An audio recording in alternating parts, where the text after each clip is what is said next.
नमस्कार, खबर फास्ट पर ई संवाद देख रहे हैं आप। मैं हूं आपके साथ प्रीति सिमार। नादौन हमीरपुर जिले के अंतर्गत आता है। नादौन ऐतिहासिक रूप से समृद्ध है, लेकिन विकास की निगाह से पिछड़ा दिखाई देता है। हालांकि इसका एक कारण यह भी है कि इस इलाके में गांव बहुत हैं, लोग मुख्य तौर पर खेती पर निर्भर है। यहाँ रेलवे स्टेशन भी नहीं है। ट्रेन के लिए लोगों को 24 किलोमीटर दूर अंदौरा जाना पड़ता है।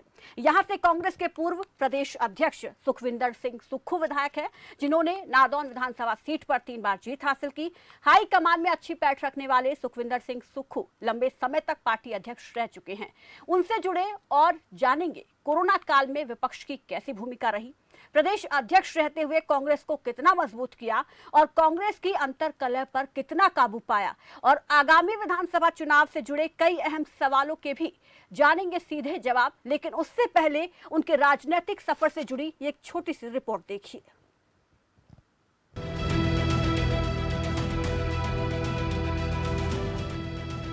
सुखविंदर सिंह सुक्खू हिमाचल कांग्रेस के पूर्व प्रदेश अध्यक्ष रह चुके हैं। छात्र जीवन से ही राजनीति की शुरुआत कर चुके सुखविंदर सिंह सुक्खू 2003 में राज्य विधानसभा के लिए चुने गए। सुखविंदर सिंह सुक्खू साल 2007 में फिर से निर्वाचित हुए। साल 2012 तक उन्होंने कांग्रेस विधायक दल के मुख्य सचेतक की जिम्मेदारी निभाई। 13वीं विधानसभा में सुखविंदर सिंह सुक्खू फिर से निर्वाचित हुए और विशेषाधिकारों और व्यावसायिक सलाहकार समितियों के रूप में मनोनीत हैं।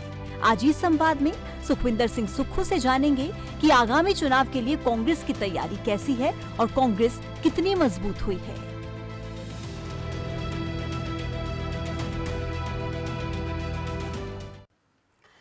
चलिए सीधा रुख कर लेते हैं सुखविंदर सिंह सुक्खू का। सुखविंदर जी, आपका बहुत बहुत स्वागत है खबर फास्ट के इस खास कार्यक्रम ई संवाद में। धन्यवाद जी, प्रोग्राम की शुरुआत करते हैं। कोरोना काल चल रहा है, तो पहला सवाल यही लेना चाहूंगी कि सरकार काम कर रही है इस कोरोना आपदा से निपटने के लिए, तो सरकार की कार्यप्रणाली कैसी है, किस तरीके से देखते हैं? देखिए, पहले तो मैं आपको बात बताना चाहता हूं जो नादौन विधानसभा क्षेत्र के संदर्भ में आपने कही है। जी, हिमाचल प्रदेश हिंदुस्तान का सबसे एजुकेटेड विधानसभा क्षेत्र है और ये एक ऐसा विधानसभा क्षेत्र है जहां 4-4 नेशनल हाईवे गुजरते हैं। जहां तक पिछड़ने की बात आपके एड्रेस में की है, मैं उसको करेक्ट करना चाह रहा हूँ। पिछड़ा हुआ नहीं है, जहाँ की शिक्षा जो स्तर है 89% है, यानी कि 89% वहाँ एजुकेटेड लोग रहते हैं। और दूसरी बात कि महिलाएं और जो बच्चों की शिक्षा है, हमारी छात्राएं जो है वो 94% है। एजुकेशन के लिहाज से, सड़क रोड डेंसिटी के हिसाब से, पीने का पानी हर घर में है, सिंचाई की योजना 80% लोगों में है, और जो शिक्षा के क्षेत्र में हर 2 किलोमीटर के बाद सीनियर सेकेंडरी स्कूल है, 2 कॉलेज है। तो 1 लाख की जो हाँ आबादी है, उस आबादी में नादौन विधानसभा क्षेत्र जो है वो बहुत हिमाचल प्रदेश के, हिंदुस्तान के कई क्षेत्रों में बहुत आगे है। मैं इसको इसलिए करेक्ट करना चाहता हूँ कि पूरी इंफॉर्मेशंस जिसने भी आपको उपलब्ध करवाई है उनको डाटास को भी कलेक्ट करके देखना चाहिए था। लेकिन दूसरी यहाँ बात, जी, कोरोना काल के समय सबसे बड़ा हमारा दायित्व क्या होता है और कर्तव्य क्या होता है? हमारा दायित्व है कि हम समाज को जागरूक करें, और हमारा कर्तव्य है कि हम अपनी जिम्मेवारी का निर्वाह करें। आज विधायक होने के नाते हम विपक्ष में बैठे, हम सरकार की हर योजना में उनकी मदद करते हैं, और जो हमें अच्छा लगता है उस समय उनकी उस दिशा में सरकार का ध्यान लाते हैं। हम अपने दायित्व का निर्वाह कर रहे हैं।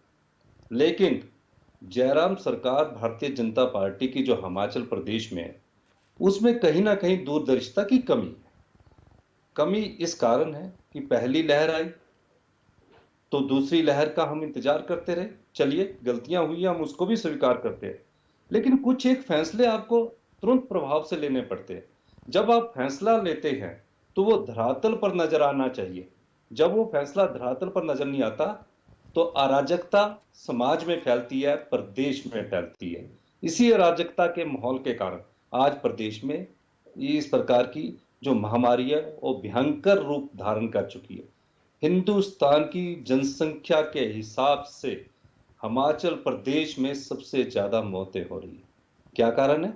फैसला ले लिया पर धरातल पर अमली जामा नहीं बनाया। हमने कोविड सेंटर बना दिए। कोविड सेंटर, जो कोविड का पेशेंट है उसको सिर्फ घर से लाकर वहां कोविड सेंटर में एक सराय के रूम में रखना, सिर्फ सुला देना, ये जिम्मेवारी सरकार नहीं है, ये सरकार का कर्तव्य नहीं था। उन्होंने ये तक फैसला नहीं किया कि हमारे कोविड सेंटर में कितने डॉक्टर 24 आवर्स उसको देखेंगे, कौन स्टाफ नर्सेज है उसमें क्या चीजें देखेगी। कोई डॉक्टर जाके ही राजी नहीं है। इस आपने प्रकार का अपने स्तर पहले पर विपक्ष की भूमिका में रहते हुए क्या कुछ किया? इस दौरान आप आरोप लगा रहे हैं, सरकार भी आप पर, विपक्ष पर खासतौर पर आरोप लगाती है कि भ्रम फैलाया जा रहा है वैक्सीनेशन को लेकर, तमाम तरीके के आरोप आप पर भी लगते हैं। देखिए, हमें ना भ्रम फैलाने की जरूरत है, ना ही आरोप लगाने की जरूरत है। हमने अपने दायित्व का आपको हमने बता दिया है। हम अपने दायित्व का निर्वाह कर रहे हैं। जहां भी हमको जरूरत होती है, हम पूरे विधानसभा क्षेत्र में वार्ड पंच लेवल पर, जहां वार्ड पंच 100 लोगों के ऊपर एक चुनकर आता है, उसको ऑक्सीमीटर भी दे रहे हैं, उसको थर्मामीटर भी दे रहे हैं, उसको जो प्रोटोकॉल है कोविड का वो भी कर रहे हैं और स्कैनर भी कर रहे हैं। अब ये हमारा दायित्व था विधायक होने के नाते। कर्तव्य आया था कि सरकार को हमने जागरूक करना है। हम बार बार सरकार को जागरूक कर रहे हैं और आज आपके चैनल के माध्यम से भी जागरूक करना चाहते हैं। सिर्फ महज कोविड हॉस्पिटल बनाने से कोविड के मरीज ठीक नहीं होंगे, सिर्फ बिस्तरों पर लटाने से कोविड के मरीज ठीक नहीं होंगे।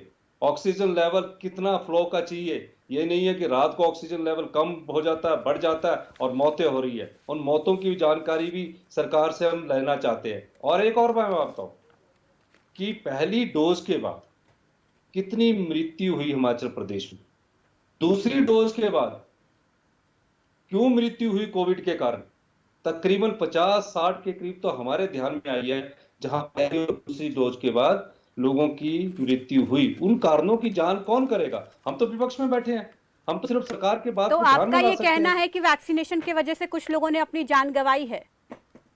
मेरा ये कहना नहीं है, मेरा कहना है कि पहली डोज लगाने के बाद भी जी। अगर कोई मृत्यु होती है और दूसरी डोज लगाने के बाद फिर मृत्यु होती है, तो सरकार का ये दायित्व बनता है कि कोई कमेटी डॉक्टर्स की बनाई जाए और ये जानकारी प्राप्त की जाए कि ये कारण क्या रहे, वो जनता के सामने आने चाहिए। अगर कोई कारण डोज के कारण रहा है या कोई वैक्सीनेशन के कारण रहा है, तो उस संदर्भ में आगे बात की जानी चाहिए।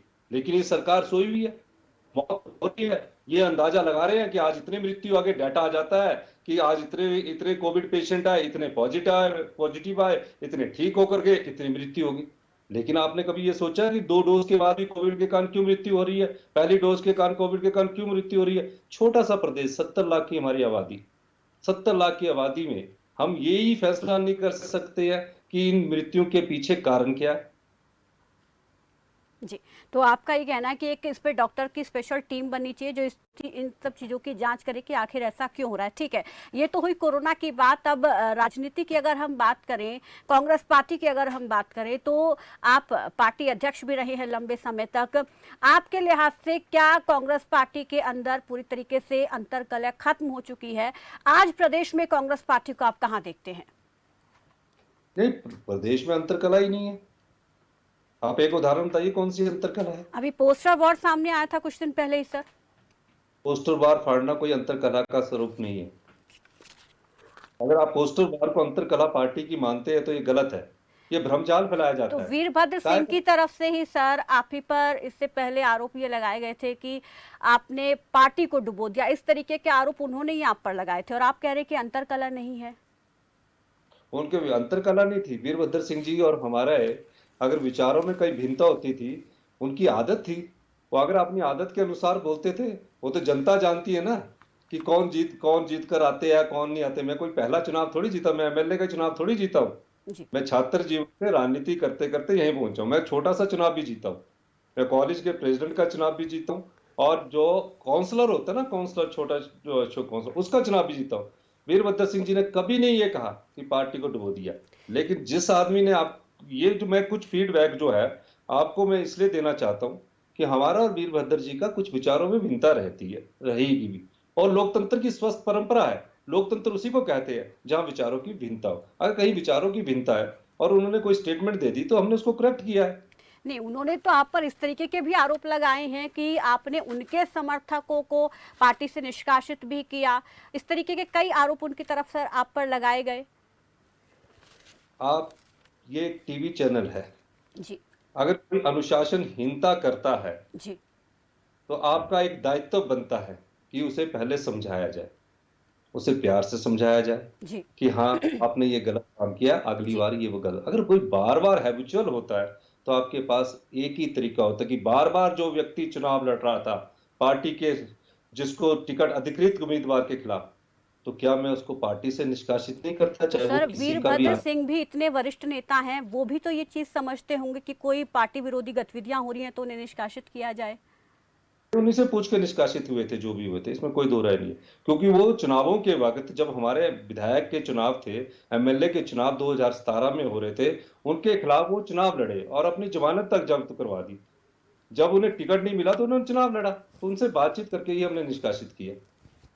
और कोई पार्टी को किस प्रकार से चलना है, पार्टी का क्या स्वरूप हो, पार्टी के सूची प्रमुख कैसे बने, आपको हमने समाज के अंतिम व्यक्ति तक सूची प्रमुख बनाए। सूची प्रमुख है कि एक पन्ना जिसमें 50 वोटर होते हैं, उस 50 वोटर में एक पन्ने में फ्रंट पेज में 50 होते हैं, पिछली साइड भी 50 होते हैं, उसका सूची प्रमुख बनाया कि ये सूची आपकी जिम्मेवार। तो उस स्तर पर कांग्रेस पार्टी है, मजबूत कांग्रेस पार्टी है। और अब जो प्रदेश अध्यक्ष हैं हाल ही में प्रदेश के, उनके नेतृत्व को आप कैसे देखते हैं? क्या लगता है आपको कि उनके नेतृत्व में पार्टी पूरी तरीके से तैयार है 2022 का विधानसभा चुनाव लड़ने के लिए? देखिए, किस विचारधारा का आप नेतृत्व करते हैं, जी। वो जिस कांग्रेस की विचारधारा का नेतृत्व करते हैं उस विचारधारा के वो अध्यक्ष है। अभी चुनाव आने हैं, भविष्य की रणनीति गर्म में छिपी है। जिसको भी जिम्मेवारी मिलती है वो तन मन धन से वो जिम्मेवारी का निर्वाह करता है। आज चाहे कुलदीप राठौर जी है, चाहे कौल सिंह जी थे, चाहे वीरभद्र सिंह जी थे, चाहे मैं खुद था, वो किसी व्यक्ति का नेतृत्व नहीं करते, वो उस कांग्रेस की उस महान विचारधारा का प्रतिनिधित्व करते हैं जिस महान विचारधारा ने इस देश की एकता और अखंडता को बनाया है।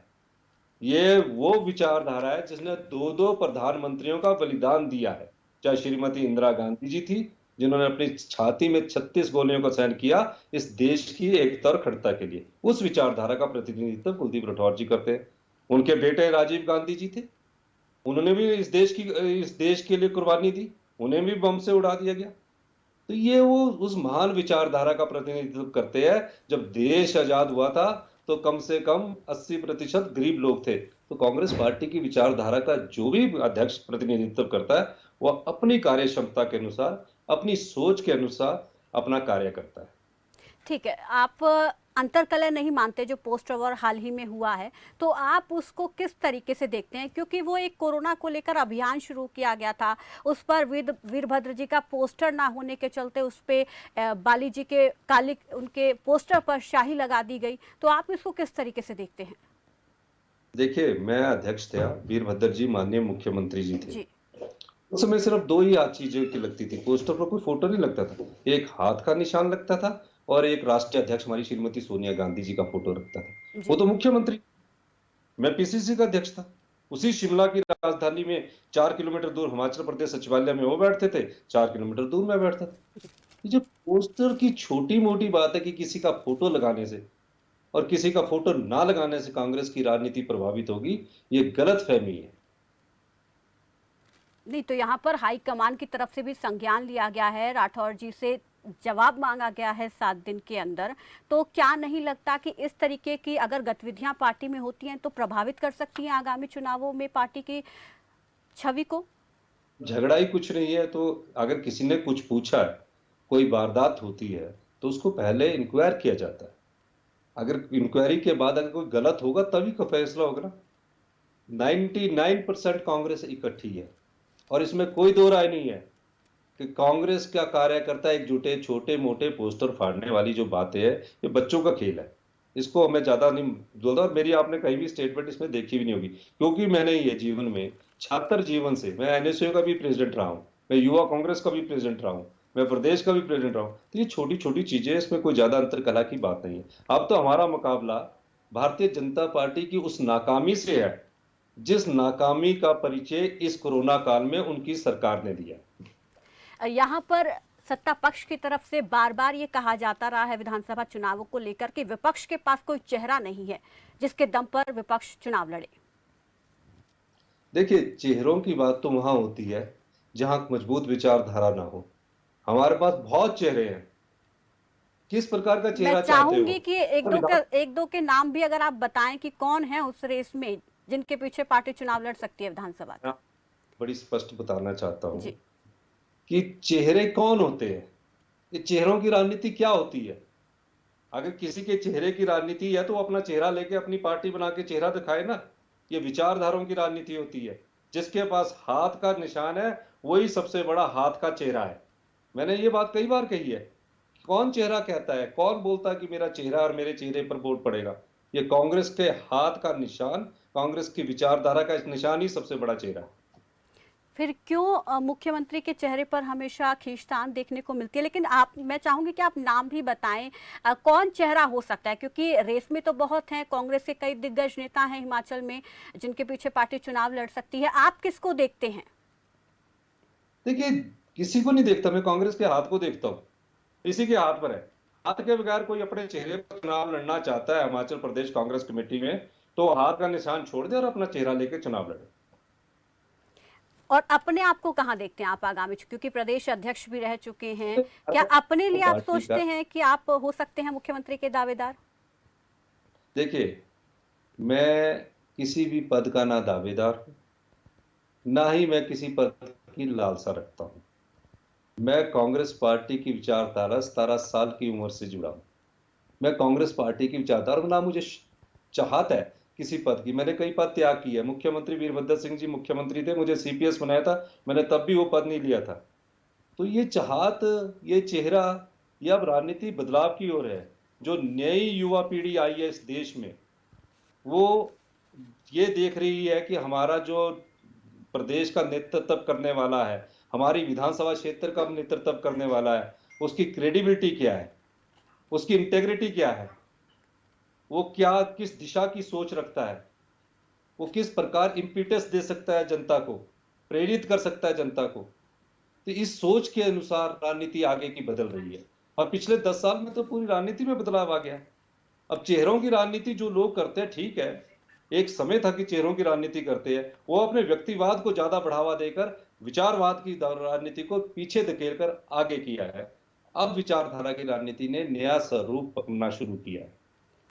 ठीक है, लेकिन यहाँ पर एक बयान का मैं हवाला देना चाहूंगी। आपकी पार्टी के जो मौजूदा प्रदेश अध्यक्ष हैं कुलदीप राठौर, उन्होंने ही कहा था कि प्रदेश अध्यक्ष वो हैं और पार्टी के जो सुपर कमांडर हैं वो वीरभद्र जी हैं और उन्हीं के आशीर्वाद से 2022 का वो चुनाव लड़ेंगे। तो क्या माना जाए, या तो वीरभद्र हो सकते हैं एक बार फिर से, या उनके बेटे को मौका दिया जा सकता है? देखिए, मैं सिर्फ इतना कह सकता हूं कि वो व्यक्तिगत विचार होते हैं उनके। जो हमारे प्रदेश अध्यक्ष, उनके व्यक्तिगत विचार हो सकते हैं। लेकिन सर, जब हाईकमान के पास जाएंगे तो ये व्यक्तिगत विचार वो उनके सामने भी रखेंगे और इन्हीं के आधार पर बड़े फैसले भी लिए जाएंगे आगे पार्टी में चुनावों को लेकर। पार्टी के सम्मानित नेता रहे हैं जी। और जब पार्टी की, मैं जब अध्यक्ष था तब भी उनसे बैठ के चर्चा की जाती थी, उनसे मिल बैठ कर विचार विमर्श किया जाता था, संवाद होता था, वाद विवाद होता था। फिर किसी सीमा पर तो बैठकर ही फैसला होता ना। ये तो राजनीतिक फैसले होते हैं। अगर उन्होंने कहा है राठौर जी ने कि वो सुपर कमांडर होंगे, तो दूसरे कमांडर भी होंगे। राजनीति में कमांडर का कोई रोल नहीं रहा, लेकिन कमांडर साथ साथ ही चलते हैं। अच्छा, आप किस तरीके से देखते हैं वीरभद्र सिंह की पार्टी में जो भूमिका है? क्या आप भी उन्हें सुपर कमांडर मानते हैं? देखिए, राजनीति में मैं तो कांग्रेस को सुपर कमांडर मानता हूँ, हाथ को सुपर कमांडर मानता हूँ। और मैं 11 चुनाव में से 11 चुनाव लड़े हैं, तो मैंने काउंसलर का चुनाव भी हाथ के निशान पर होता था, उस पर होता। तो जो आगे काम करता है और वो सम्मानित नेता, वो हम उनको मानते हैं। वो सम्मानित नेता, हम उनको मानते हैं। हम चुनाव लड़ते हैं। चुनाव जनता अगर हमको चाहेगी तो जिताएगी, नहीं जनता चाहेगी तो हम फिर भी लोगों की सेवा करते हैं। लेकिन फिर भी क्योंकि इतने सारे चुनाव हमने देखे हैं, आपने भी देखे होंगे, अगर आपने छोटे से बड़ा चुनाव लड़ा है तो आपने भी चीज़ देखी होगी, एक चेहरा होता है जिसके पीछे पार्टी चलती है। प्रधानमंत्री के पीछे पूरी बीजेपी केंद्र में है और जब लोकसभा चुनाव थे उस वक्त एक महागठबंधन तैयार हो रहा था, लेकिन इस वजह से प्रधानमंत्री का चेहरा उस महागठबंधन में डिक्लेयर नहीं किया जा रहा था कि ये बिखर जाएगा, क्योंकि बहुत सारे ऐसे नेता थे जो महत्वाकांक्षा लिए बैठे थे। और अब आप यहाँ पर कह रहे हैं कि चेहरा कुछ नहीं होता है। मैं यहाँ पर, और ये उल्टा हो गया, वाइस वर्सा हो गया। जी। भारतीय जनता पार्टी नहीं रही अब सिर्फ दो व्यक्तियों की पार्टी रह गई है, अमित शाह जी की पार्टी और मोदी जी की पार्टी। दो व्यक्तियों की। अब देखिए, यहाँ पर पार्टी कुछ नहीं सुखविंदर रही। जी, आप यहाँ पर उनके कमल के निशान को नहीं देख रहे हैं, आप चेहरे को देख रहे हैं और आप कह रहे हैं कि हम हाथ के निशान को देखते हैं केवल। उल्टा हो गया।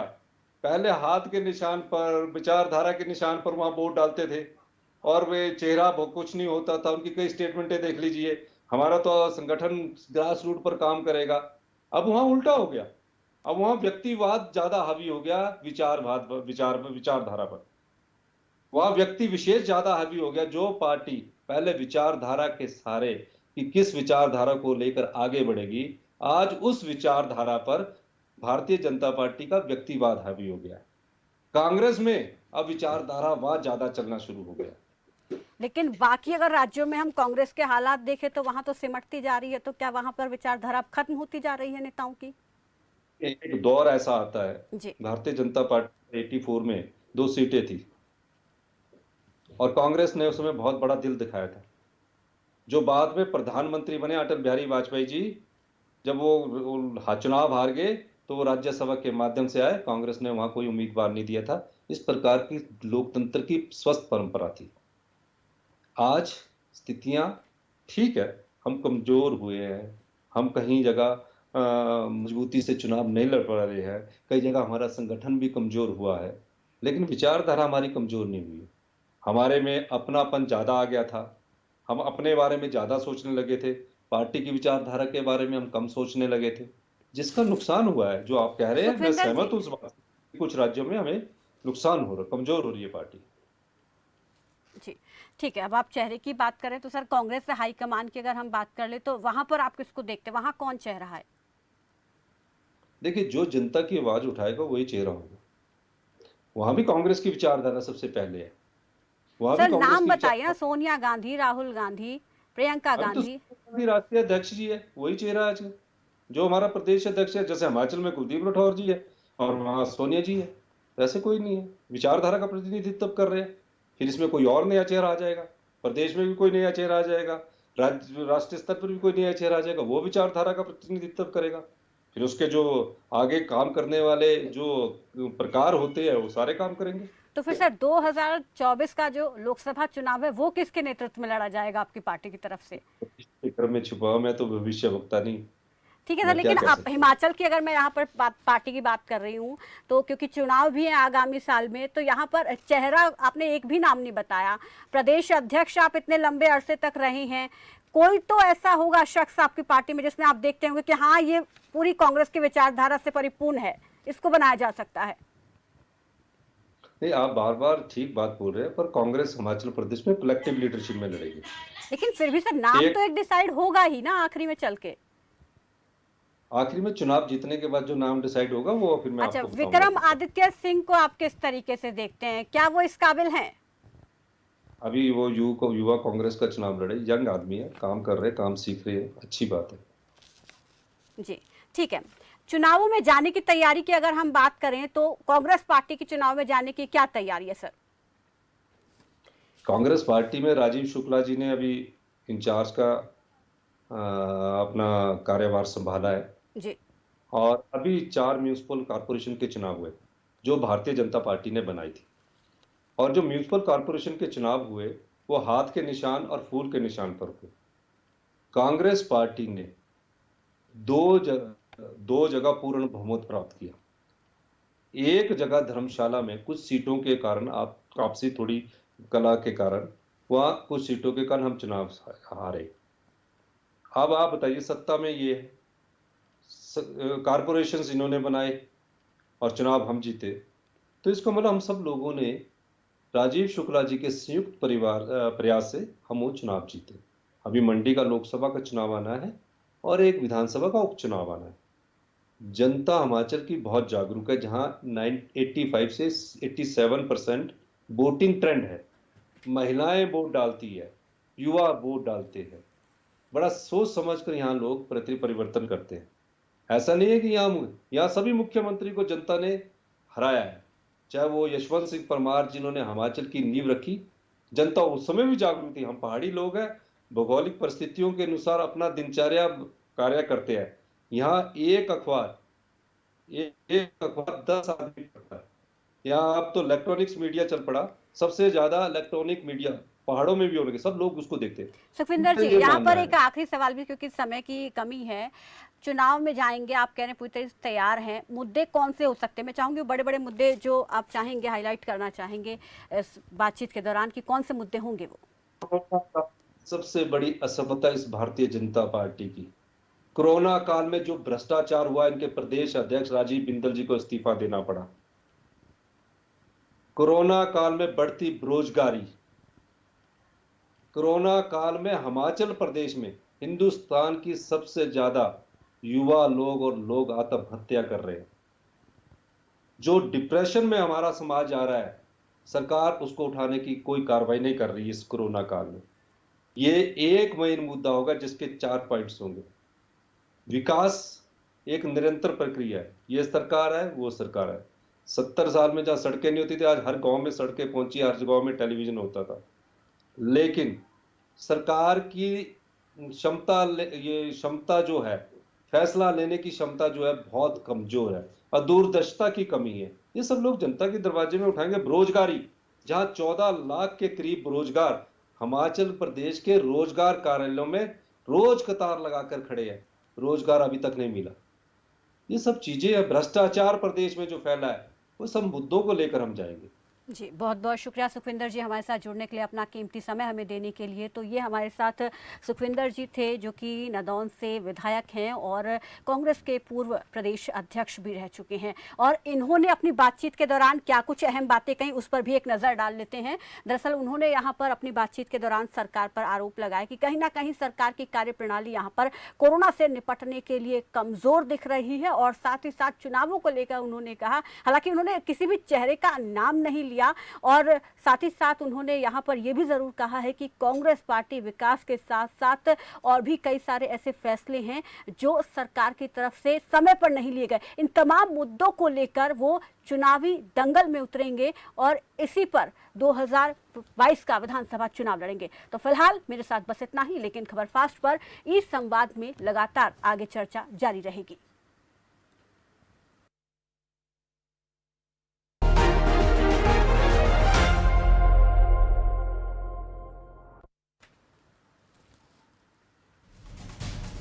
तो खबर फास्ट पर कांग्रेस विधायक सुखविंदर सिंह सुक्खू की तरफ से कहा गया कि जिम्मेदारियां निभाना हमारा कर्तव्य है और हम अपनी जिम्मेदारियों को बखूबी निभा रहे हैं। सिर्फ कोविड अस्पताल बनाने से मरीज ठीक नहीं होते।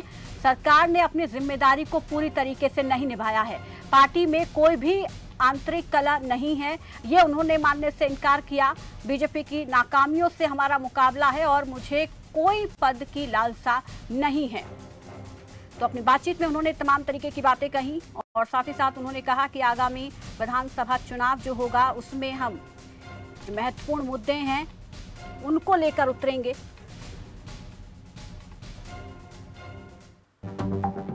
आप देख रहे हैं खबर फास्ट।